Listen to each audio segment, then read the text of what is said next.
Hi, and welcome to live tutoring for the AP Calculus exams provided by Khan Academy. In case you were curious, I am not Sal Khan. My name is Dave, and I first took the AP Calculus test back in 2006.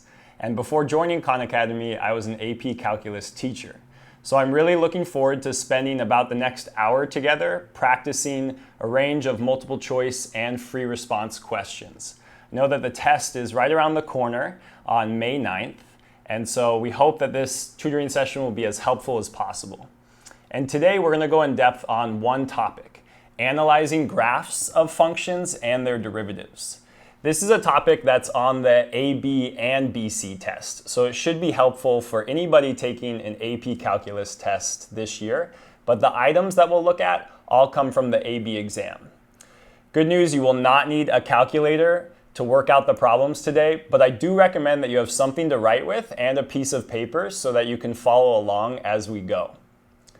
And just a plug for our website, after the session is over, don't forget that you can go to khanacademy.org and we have over 500 videos, exercises, and articles for the AB exam and nearly 600 for the AP Calculus BC exam, including video explanations for 2 full free response question sections. Okay, so let's get started. This first section, we're actually going to take about 5 to 10 minutes to review the key concepts that we'll be going over today. So if you haven't already, grab something to write with. It will be helpful to have these notes to look back on when we start the multiple choice questions. Let's take a look. On this first graph, and I'll zoom in a little bit so that it's hopefully easier to read. Let's review how we would interpret if this were a graph of the original function f. So this is the most straightforward because we can say that this original section right here at the beginning, it's going up, and so we can say it's an increasing interval. And similarly, here at the end, we have another increasing interval. Right, starting simple. And in the middle, we have a decreasing interval here in the color red.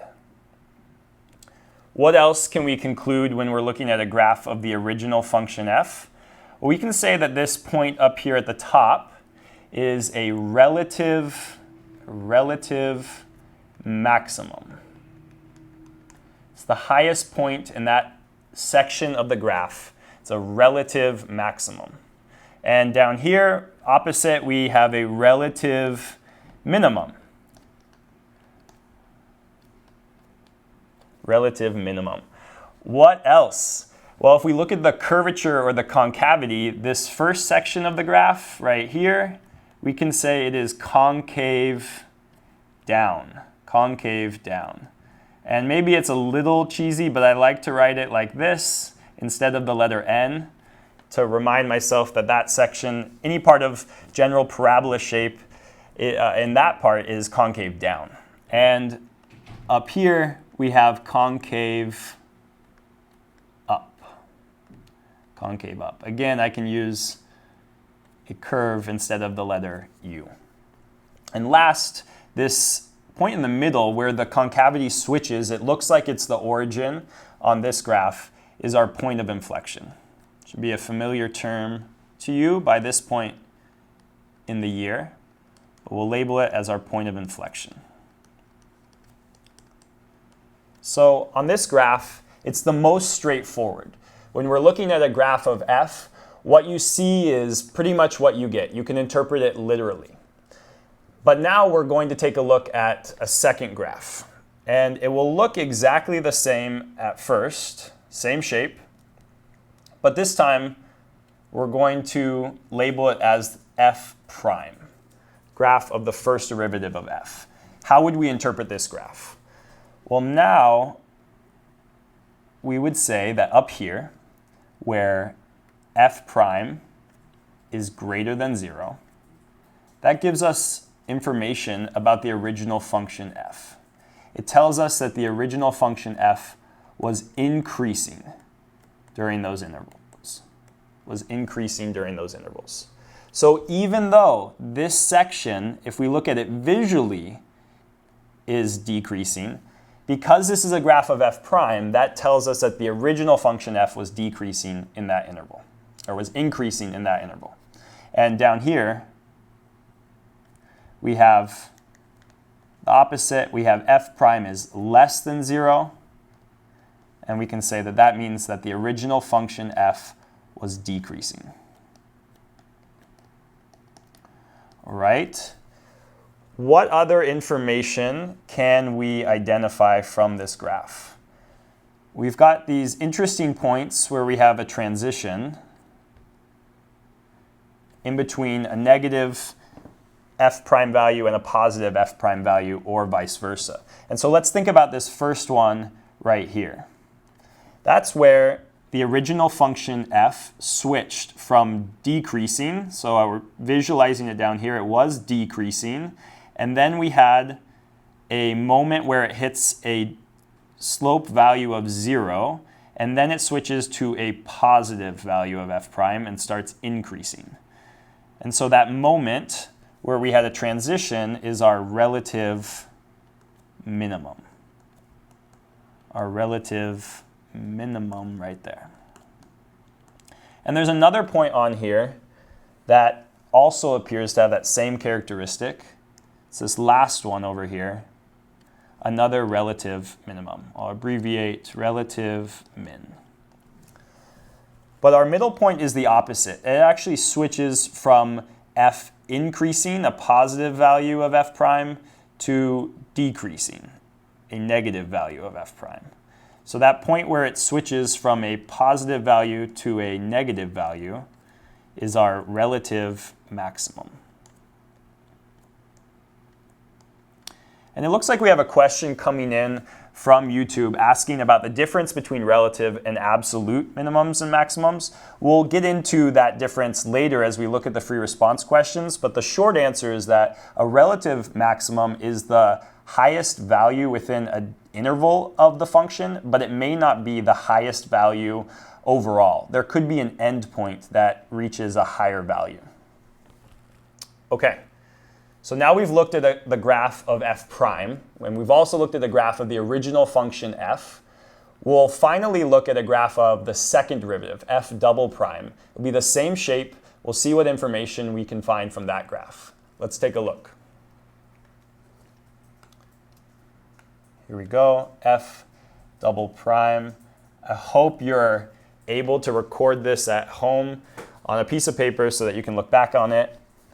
This first section up here, where the second derivative is positive, tells us that the original function f was concave up. Concave up. And down here, where the second derivative is negative, the original function f was concave down. Concave down. And just like the last graph, there are these three interesting points here where the second derivative value is neither positive nor negative. It's 0 and it has a switch, a transition in sign. So what happens when the second derivative switches sign? When the second derivative switches sign. Those 3 points on here are all points of inflection. All points of inflection. So we have 1, 2, 3 points of inflection for this function. And unlike with a maximum or a minimum, there's no different vocabulary term for when it switches from negative to positive as from positive to negative. They are all equally points of inflection. All right. Well, before we move on to multiple choice, let's take a look. There is another question coming in from YouTube. It asks, can you identify a point of inflection on the graph of f prime, the first derivative graph? So that's a good question that comes up often, and we'll take a look back here at this graph because we did mention points of inflection for the other two graphs, but we didn't talk about them here at all. And the key thing to remember for that is that the second derivative is the same thing as the slope of the first derivative. Second derivative is the same thing as the slope of the first derivative. We just mentioned that a point of inflection occurs when the second derivative changes sign. So we can also say that a point of inflection occurs when the slope of the first derivative changes sign. And we're looking here at a graph of the first derivative. So if we ask ourselves, where does the slope change sign? Where does the slope change sign? And right here, in a big gray circle, the slope changes sign from a positive slope to a negative slope. And again, down here, the slope of f prime changes sign. So those 2 points, I'll abbreviate point of inflection. We can identify the point of inflection from a first derivative graph. Great. Okay, so that wraps up the notes, the concept review section. The next thing that we're going to do is look at 8 different multiple choice questions. Like I mentioned, all of these questions come from past AP Calculus AB exams. And I encourage you to kind of keep track of how you're doing at home. You can maybe tally how many of the 8 you think you would have been able to get correct on your own. And you can identify the problems that were especially difficult for you. On the first problem, I'll walk through the answer. But on the second one, I'm going to stall a little bit, move a little bit slower so that you have a chance to work ahead and solve it before me. Let's take a look at the first problem now.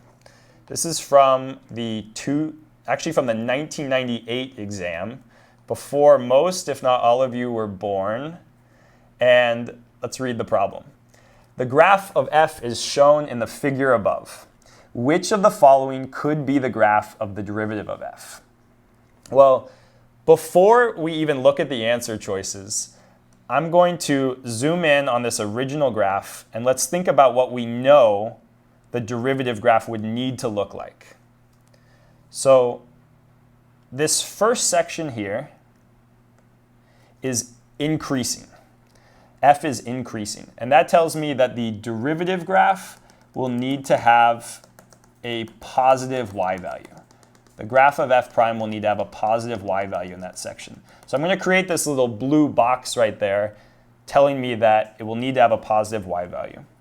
And on the second half here, where we have a decreasing interval, the graph of f prime will need to have negative y values. And then we have this moment at the top where the slope is 0 for an instant, and the graph of f prime will need to be 0 there as well. The graph of f prime will need to be 0 there also. Okay, with that in mind, let's take a look at the 5 answers. So we're looking for positive, 0, then negative. Let's see, I want to be able to see all 5 at once. Positive, 0, and then negative. So it looks to me like we have some that clearly don't work. There's no negative section here. This one, C, gets it backwards. And D is just wrong in almost each section. Hard to know where to start with D. But we do have 2 contenders, A and E, because they both start out positive, have a moment where it's 0, derivative value of 0, and then negative. How are we going to choose between the 2? Well, if we think about what E is saying that the very beginning of the graph has the largest positive derivative. We would expect then that the original function would be increasing at its steepest rate right there, if E were correct. The original graph would be increasing at its steepest rate. But in fact, at the beginning, the graph is nearly flat. It is barely increasing. And so we can say that A matches that because A has a small positive derivative and it reaches its largest value somewhere in the middle of this first interval, which is where we have our steepest section on the original graph. That's why we can say that A in this case is the correct answer and not E. Okay. So let's look at a similar question, another multiple choice question.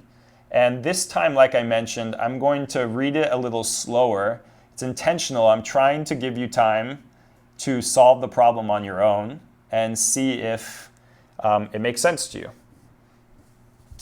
So number 2, I know it says 11, but you can ignore those numbers. It's a second multiple choice problem for us. The graph of a function f is shown above. Which of the following could be the graph of f prime, the derivative of f? And I'm going to stall for another 10 seconds.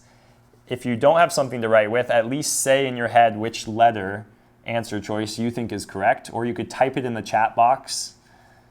You can argue with other people for a second about if it's A or B or E or C or D. And now let's take a look.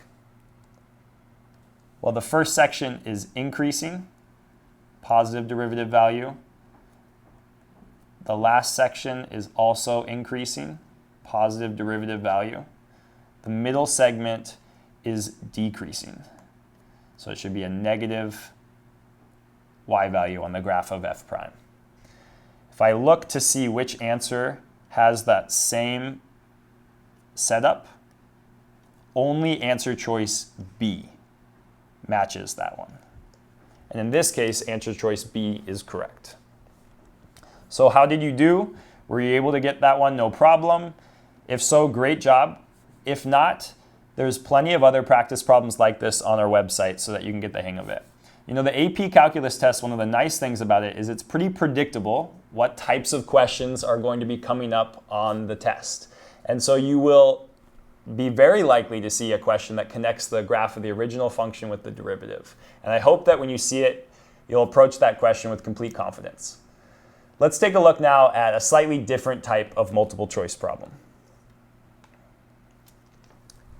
The graph of a twice differentiable function f is shown in the figure above. Which of the following is true? So instead of asking us to compare two different graphs, we're asked to order the values of f, f prime, and f double prime at the x value of 1 from least to greatest. Well, let's start with remembering that this is the graph of the original function. And so f of 1 is the y value right here. So we can say that that's 0. But what about the derivative value at 1? Well, there's no way we can actually calculate the precise slope at that value because we don't have the function in front of us. But we can say with certainty that the value of f prime at 1 would be positive, greater than 0, because the graph has a positive slope at that value 1.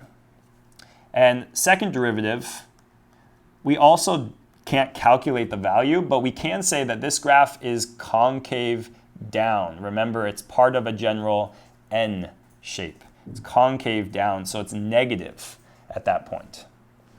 And so we have one value equal to 0, one value that's positive, one value that's negative. If we arrange those from least to greatest, we'd end up with the second derivative at 1 less than the original function at 1, both less than the derivative, first derivative function at 1. And that matches up with answer choice D. Okay. Let's look at the second question in this pair. And this is very similar to the last question, but I'm going to read it a little bit slower. Take a look. There's one key difference between this problem and the last problem, so don't approach it exactly the same way, but see if you're able to get it correct without any help from me. The graph of a differentiable function f is shown above. If h of x equals the antiderivative from 0 to x of f of t dt, which of the following is true? So let me give you some time to think about how you would approach that. And in just a few seconds, I'll start working it out. You can chat in the box about which answer you think is correct and see if you're able to get this one. Okay. So first, let's think about what's different. The difference is that this time we're asked to evaluate h of 6, but that's actually the antiderivative from 0 to 6 of the graph we're looking at. So h of 6 equals the antiderivative 0 to 6, the definite integral from 0 to 6. And when we look at the graph and we think about the definite integral value from 0 to 6, although we can't calculate the exact value of that accumulated quantity, we know that it will be negative because all of that area is below the horizontal axis. So we can say that it's going to be less than 0 because all of the area is below the horizontal axis, the x-axis. What about the derivative h prime of 6? Well, that will be equal to f of 6 at that point right here. And we know f of 6 from looking at the graph is equal to 0. Last, the second derivative is the same thing as the first derivative of f prime of 6. So here, we're thinking about the slope at this value 6. And the slope there is positive. So if we arrange those from least to greatest, it actually goes in order this time. We have h of 6 being negative, h prime of 6 being 0, h double prime of 6 being positive. Answer choice A. How did you do? Did you find that one easy, medium, difficult? I hope it wasn't too bad. Okay, so we've got 4 multiple choice problems done. The next 4 we're going to go maybe a little bit quicker, and each one will be a little bit different than the other one. And so for each one, I encourage you to work a little bit faster than me and to try them on your own before hearing me say the answer. All right. So question 5. You zoom in, make it easier to see. The graph of the derivative f prime is shown above for negative 2 is less than or equal to x is less than or equal to 5. On what intervals is f increasing? Go ahead, type in your answer, write it down on paper or just say it in your head. And let's take a look. So the common mistake is to look at intervals where the graph itself is increasing. But remember that we're looking at a graph of f prime. And as we said in the initial notes, when f prime is greater than 0, that's when the original graph f is increasing. And so keeping that in mind, we can say that this whole interval from negative 2 all the way to positive 3 is the interval where f is increasing. B is the correct answer for this problem. Now, depending on how you interpret the question, you might have thought that they would split it up into 2 intervals from negative 2 to 1, and then from 1 to 3, because we do have that moment where the derivative equals 0, but that wasn't an answer choice, and so we know that the best answer is B, from negative 2 to 3. Okay, number 6. The graph of the derivative of a function f is shown in the figure above. The graph has horizontal tangent lines at x equals negative 1, x equals 1, and x equals 3. At which of the following values of x does f have a relative maximum? Okay, so a relative maximum, we can say that a relative maximum occurs when the derivative function switches from positive to negative, because that's where the original function f goes from increasing to decreasing. Switches from positive to negative. So here we have positive, here we have a switch from positive to negative. It's kind of weird because it looked like it was more like 3.95, like a little bit before 4, but the closest and best answer here is going to be 4 only. All right, 4 only. If it was asking about relative minimum, on the other hand, then -2 only would be the best choice for that. So we have 2 more multiple choice questions. Right. The graph of y equals f of x is shown in the figure above. On which of the following intervals are the first derivative greater than 0 and the second derivative less than 0? It's helpful to see problems that have this other derivative notation, Leibniz's notation, even though the more common one that you'll see on the AP test will be Lagrange's notation. But if we were to read this problem again, and instead of reading how I just said it, let's interpret it a little bit in an easier way so that when we look at the graph, we know what to look for. So the last sentence in the problem says, on which of the following intervals is the original function increasing and concave down? Increasing and concave down.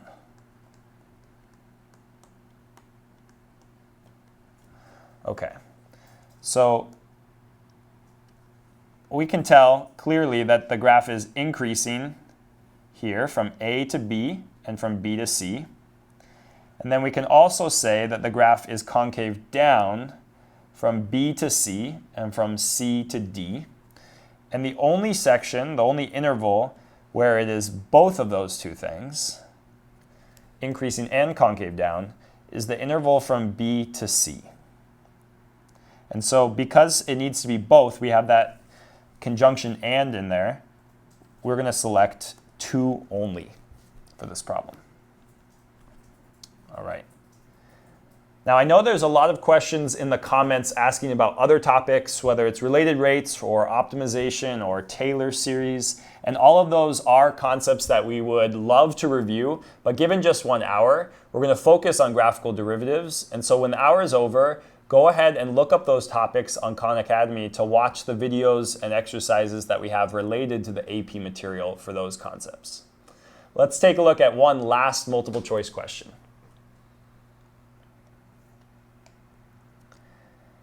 The graph of the function f is shown in the figure above.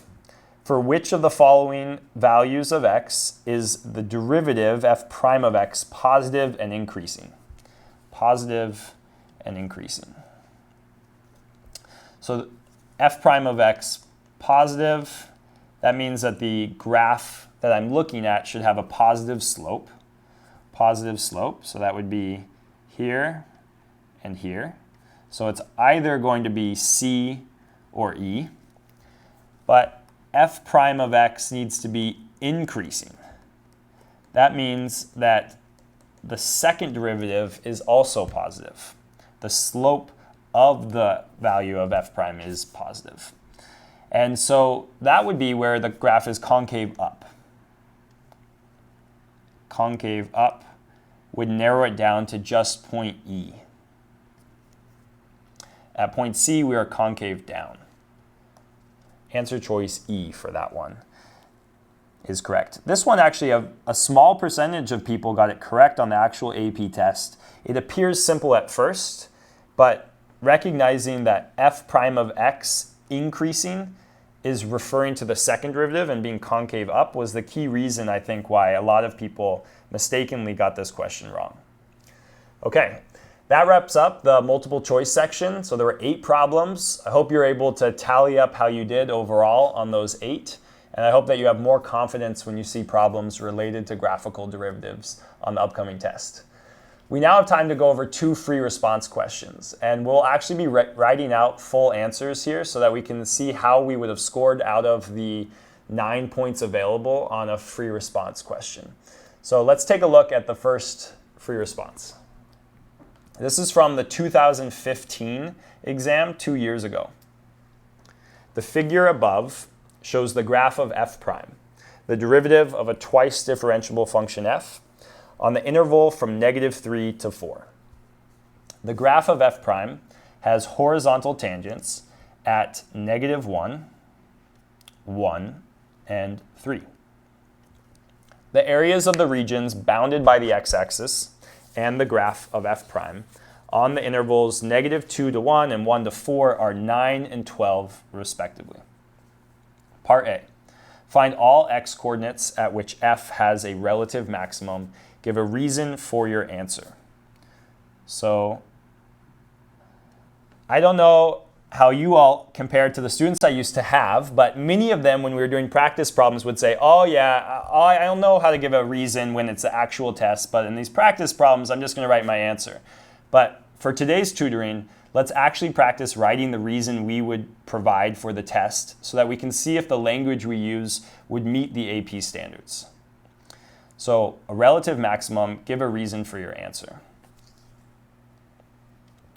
Well, we can remember that a relative maximum is where the derivative f prime switches from positive to negative.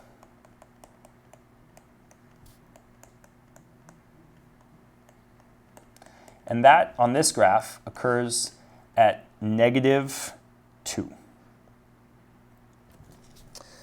So our relative maximum would be -2. Let's practice writing in our full answer, though. F prime of x changes from positive to negative at x equals -2. We can say therefore, this is an abbreviation for therefore, or like in conclusion, the original graph f has a relative max at x equals -2. So how was this problem scored on the test? This was 2 points. The first point you got for getting the correct answer of -2. And the second point was for providing your reason. And the common mistakes that we see from students are using vague language, like the graph changes from positive to negative, instead of identifying which graph we're referring to, f prime of x. So we want to avoid using vague words like the graph or the slope. A second mistake was not referencing this value or this graph of f prime, and instead always just referring back to the original function. So that was 2 points. Let's take a look at part B now. Part B says, on what open intervals contained in the interval from -3 is less than x is less than 4 is the graph of f both concave down and decreasing? Concave down and decreasing. Okay, so concave down and decreasing. Well, decreasing is going to occur when the derivative f prime is less than 0. So I'm going to highlight in blue all the spaces where the original function was decreasing. Concave down. Concave down is going to happen when the derivative function, and let me switch colors here to make it a little bit easier.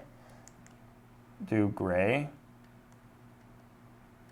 When the derivative function f prime is decreasing, like a negative slope of f prime, that tells us that the second derivative will be negative, and so f is concave down. This was the key reason why people made mistakes on this problem, so I'm writing it out in a little more detail. And this graph is decreasing. Let's look in that blue section, because that is the only candidates for the final answer. So we have here from -2 to -1, and we also have from 1 to 3. From 1 to 3. Those two segments, from -2 to -1 and from 1 to 3, are both decreasing and concave down on the graph of f. And so writing in our answer, we can write it just in one sentence, but we have to use as precise of language as we can. So f, you can kind of copy the language they used in the actual question. F is both concave down and decreasing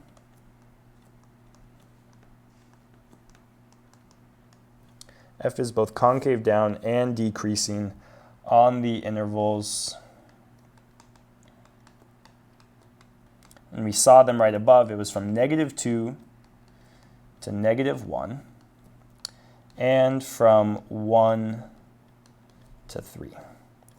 And for our rationale, we can say because the derivative function is decreasing, that's how we knew it was concave down, and negative. So we know f was decreasing there on these intervals.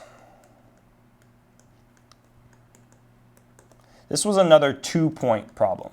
One for getting the correct intervals, and another one for having the correct rationale. And I just want to say again that f prime decreasing was our rationale for concave down. And then we knew the original function was decreasing because f prime was negative. So those two parts are the corresponding rationale for the two criteria we were looking at. If we think about common mistakes here, again, students were able to identify the intervals, but many of them struggled to express the reason for it. And oftentimes they did not say which graph or slope or derivative they were referring to. So get in a good habit of always writing f or f prime or f double prime instead of writing the graph. All right, let's take a look now at part C of this problem. And part C is, I'll reproduce the graph so it's a little bit easier and cleaner for us to look at it again. So part C is a 2-point problem again, and it says find the x-coordinates of all points of inflection for the graph of f. Give a reason for your answer. Now, we talked, actually, because one of you brought up a question about how to identify the points of inflection from a graph of f prime. And so see if you remember and if you can identify the points of inflection and a rationale for them. So in about 10 seconds, I'll jump in, but see if you can guess how many points of inflection there are on the graph of f and the one sentence you might use to justify it.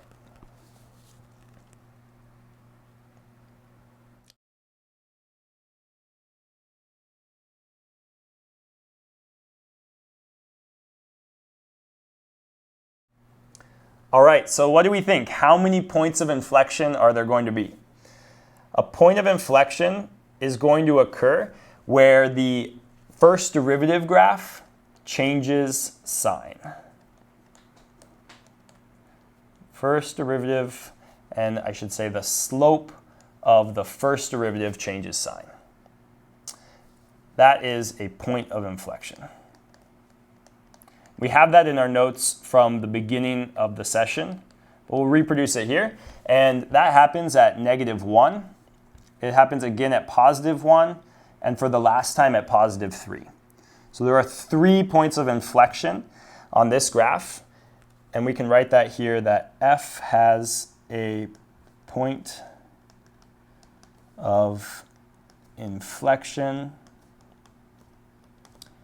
at x equals -1, x equals 1, and x equals 3 because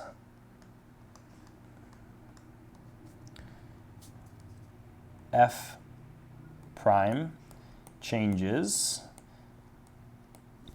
from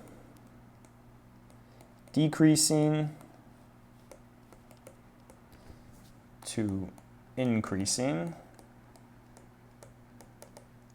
changes from decreasing to increasing at -1 and 3.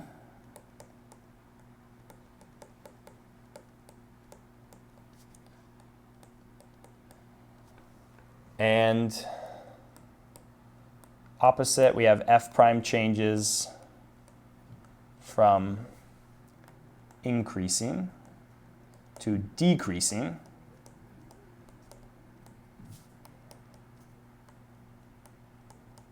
at x equals 1. So it is a bit of writing. It's tempting to just abbreviate and write just a really short justification, but then we run the risk of not being specific enough and losing out on what could have been guaranteed points.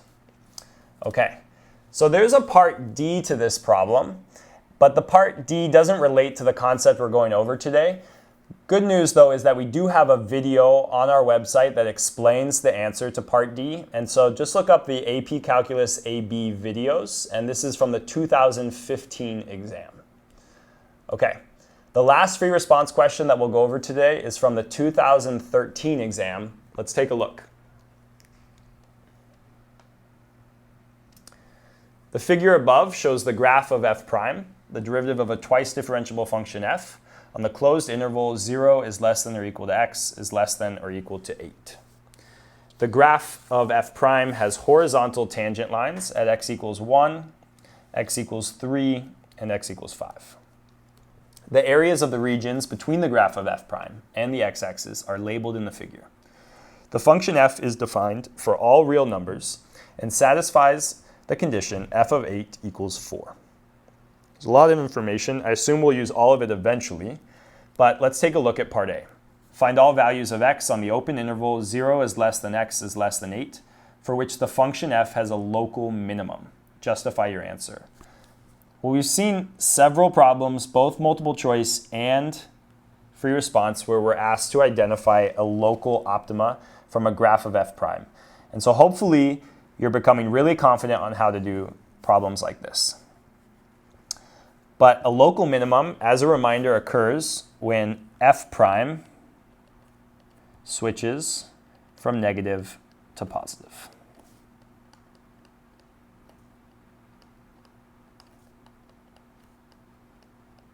And that occurs on this graph at the value x equals 6. So if we write our justification, and one sentence is always nice, we can say x equals 6 is the only point. It's the only point where f prime changes sign from negative to positive.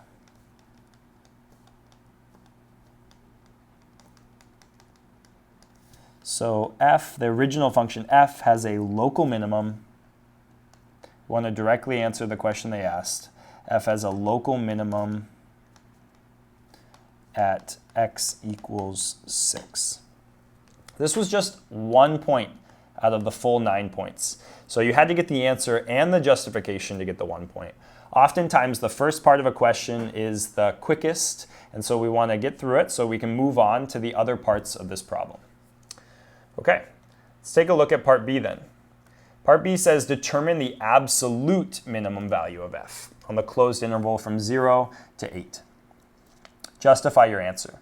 And one of you asked earlier about the difference between relative and absolute, and so now we have a chance to talk about it. So first, when we think about an absolute minimum value, we want to identify the candidates. There are 3 suspects for the absolute minimum. It could be, based on part A, the relative minimum that we found at 6. A relative minimum value could end up being the absolute value as well. But the other candidates are the endpoints in this case. X equals 0 and x equals 8. So those 3 points are the candidates. We can say candidates. We want to lay out our logic when you write our answer, and the first piece of that logic is the 3 x values that we're considering. Are x equals 0, x equals 6, and x equals 8. Now we have to actually find the value of f at each of those three values to see which one is the minimum value. The easiest one is f of 8. And the reason it's the easiest, and I'm going to zoom out a little bit, the reason it's the easiest is because they told us f of 8 equals 4 in the problem. So I can say f of 8 equals 4. I know that value. If 4 ends up being lower than the other two values, then 4 will be my minimum value. But let's find f of 6. So f of 6, if we look at this graph, what would the value be right here? Well, we know that f of 8 was equal to 4. And now we have to kind of go backwards on this graph and undo this accumulated quantity of 7. And when we go backwards, that area is really going to be treated as negative by the properties of definite integrals. And so we can kind of think of it as 4, and we're going to be subtracting that 7. How would we write out our justification for that, though? We'd have f of 6 equals the initial value of f of 8 plus the integral from 8 to 6 of f prime of x dx. That's a little bit strange, though, to have the bounds of integration with the larger number on the bottom. And so that's where I mentioned that since we're switching the order, and we would want to think about it from 6 to 8, when we switch those bounds of integration, it becomes negative. The sign changes. So we have f prime of x dx. And now we can write out that it would be 4, and this quantity right here from 6 to 8 was 7. So we have 4 minus 7, and we have negative 3 then for that value. Okay, so that is lower than f of 8. So far, the absolute minimum value may be negative 3. But the last one we need to test out is f of 0. F of 0, we can use the same process as f of 6, but this time we have to go back through 4 different segments. So we have minus 7. So we're moving from right to left in this case. We have, well, this would be a positive 3, a negative 6, and a negative 2. Negative 7, positive 3, negative 6, negative 2. If we think of all 4 of those together, we have negative 12. 4 and negative 12. We have our initial value of 4, and then we have negative 12. So it looks like that will be the minimum value. To write out our rationale, we can follow a similar pattern as we did for f of 6. 8, 0, f prime of x dx. If we switch it then to negative, because we're reversing the bounds of integration, we still have, oh, there's a typo there, f of 8. There we go. And we have 4 then, and minus 12 for a value of negative 8. So we've written quite a bit. This problem is a lot more work. Now we have to think about what our actual answer is going to be. Is our answer going to be 0? Or is our answer going to be negative 8? If we reread the problem, it says determine the absolute minimum value of f. It doesn't say determine the x value where that minimum value happens. And so in this case, we want to report out the actual minimum value, negative 8, and we don't need to say the x value. So we can say, and I'm running out of space here, so I'm going to write it right up here in this box, my final part of the answer. The minimum value, the absolute minimum value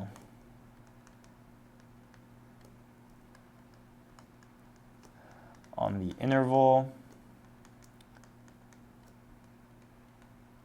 from 0 to 8 is negative 8. This was a 3-point problem. The first point comes from laying out the candidates. The second point comes from finding the answer, negative 8. And the third point comes from your justification. So the math that we wrote where we calculated the answers, these parts in the middle. And the main mistakes on this problem were accidentally writing x equals 0 as the final answer, so the x value, instead of the actual minimum value of -8. So reread the problem as it was written right before you write your final answer to see, did they ask for the x value, the minimum value, or the coordinate pair where the minimum value occurs. And that will make sure that you're able to format your answer correctly. So we have two more parts, part C and part D. We're almost done. We have a little less than 10 minutes left. So we're almost through. Part C. So looking here, let me see if I can erase some of this work up here, make it easier to read. All right, same graph. I've copied it here so that's easier for us to see. What open intervals contained in 0 is less than x is less than 8 is the graph of f both concave down and increasing. Both concave down and increasing. Explain your reasoning. This is very similar to the problem part B on the last free response. So our confidence should be higher. Take a few seconds to think through, and if you have time, you can type in what your answer would be in the box on the screen, or you can write it down on your paper, whichever is more convenient. Where is it concave down and increasing? Okay. So increasing is going to be any time that the derivative is positive. So I'm going to highlight in blue all of the parts where the derivative is positive, which is almost all of this graph. Like everything except for that section from, what is that, 4 to 6. The rest of it, f prime is positive. So the original graph f was increasing. But where is the graph of f concave down? F will be concave down when f prime is decreasing. F prime is decreasing. So that, if I show that in red, we have from 0 to 1, and we have from 3 to 4. And it is also decreasing from 4 to 5, but that wasn't part of our original interval where the graph was, the value of f prime was positive, so that's not going to be part of our final answer. And so those sections that are both blue and red are the final answer. And we'll write it in right below. We can do it in one sentence. We have f is concave down and increasing and the first interval was from 0 to 1. You can see up here, from 0 to 1, and from 3 to 4. And for our rationale, we can say because f prime is, let's see, it was decreasing and positive. Decreasing and positive on these intervals. Great. It's a 2-point question. One for the answer, one for the justification. The main mistake actually on this problem was that students were able to find where the graph was increasing, and they were able to find where the graph was concave down, but many of them wrote those two answers separately instead of finding only the parts that had both characteristics, like the intersection of those two sets. Okay, we have the last problem. This one's kind of a challenge problem. It doesn't relate as directly to the rest of the material we've looked at today, but it's a good challenge to end with. Part D. The function g is defined by g of x equals f of x cubed. If f of 3 equals -5/2, find the slope of the line tangent to the graph of g at x equals 3. Well, the first challenge in this problem, like in many calculus problems, is just clearly identifying what it's asking for. It's asking for the slope of the line, so we can guess that we're going to be taking a derivative on this problem. And it's asking at a specific value, x equals 3. So our first step then is to try to take the derivative of g of x. The derivative of g of x. Derivative of g of x. Well, here we have f of x cubed. So we have an outside function, the cubed, and we also have an inside function, f of x. And so this is going to require more than just the basic power rule. This is actually a, probably can guess, this is a chain rule problem. And one of the most common mistakes was not recognizing that this would be a chain rule problem. So using the power rule, we take the outside derivative, 3, keep the inside function the same, f of x, reduce the power to 2, and afterwards multiply by the derivative of the inside function, f prime of x. And we can write as a reminder, what did we just do? That was the chain rule. And now let's put in 3 for all of these values of x. We've got f of 3, f prime of 3. Okay. Now we have to figure out what f of 3 and f prime of 3 are. So these two that I'm underlining in red, we have to somehow figure out those values. The first one's given to me right here. F of 3 equals negative 5 halves. So that one's good to go. But what about f prime of 3? Well, we haven't even looked at the graph at all yet, that graph we were given at the start of the problem. But that was the graph of f prime. So it gives me the value at 3. It tells me that f prime of 3 is equal to 4, right there. So that's how the graph came in handy for this last part of the problem. We can say that that is equal to 4. And from here, it's an algebra problem. We have to square negative 5 halves. That becomes, let's see, 25 over 4. And then we have to multiply by 4. And finishing off the algebra, we have, let's see, divide by 4, multiply by 4, inverse operations. We'll be left with just 3 times 25, or 75. And that was a 3-point problem. Actually, 2 of the 3 points came from just calculating the form of the derivative, so just by using the chain rule. And only 1 point came from the rest of the work we did in finding the final answer. And the key mistakes on this problem were, 1, not using the chain rule, as we mentioned. And the second mistake that we saw was mistakes on the algebra. So maybe making a mistake in squaring the value of negative 5 halves. Remember, if you type that into your calculator and you forget to put in parentheses, it may tell you negative 25 over 4. So when we're rushing, we may make algebra mistakes that mess up our final answer. Okay, so it's 4:58. Thank you for sticking with me for the full hour. I want to go over some final tips that we went through, and then we'll be done. So the first tip is when you're looking at problems with graphs, always ask yourself right at the start, is this a graph of f, f prime, or f double prime? Have that guide your thinking for the rest of the time. The second tip, and we mentioned this a few times, is to use precise language. Never just write slope, graph, or derivative.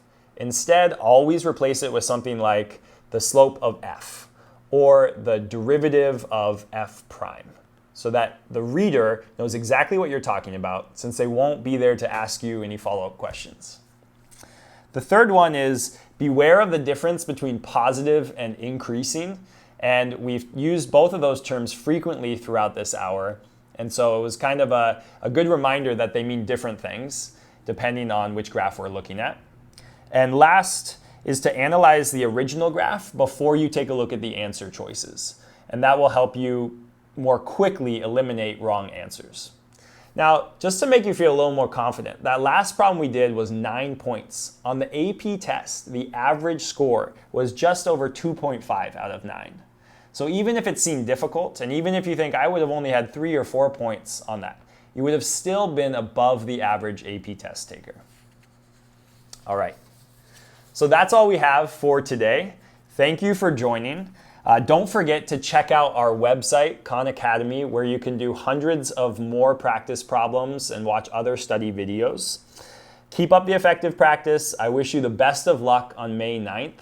And from all of us here at Khan Academy, goodbye for now.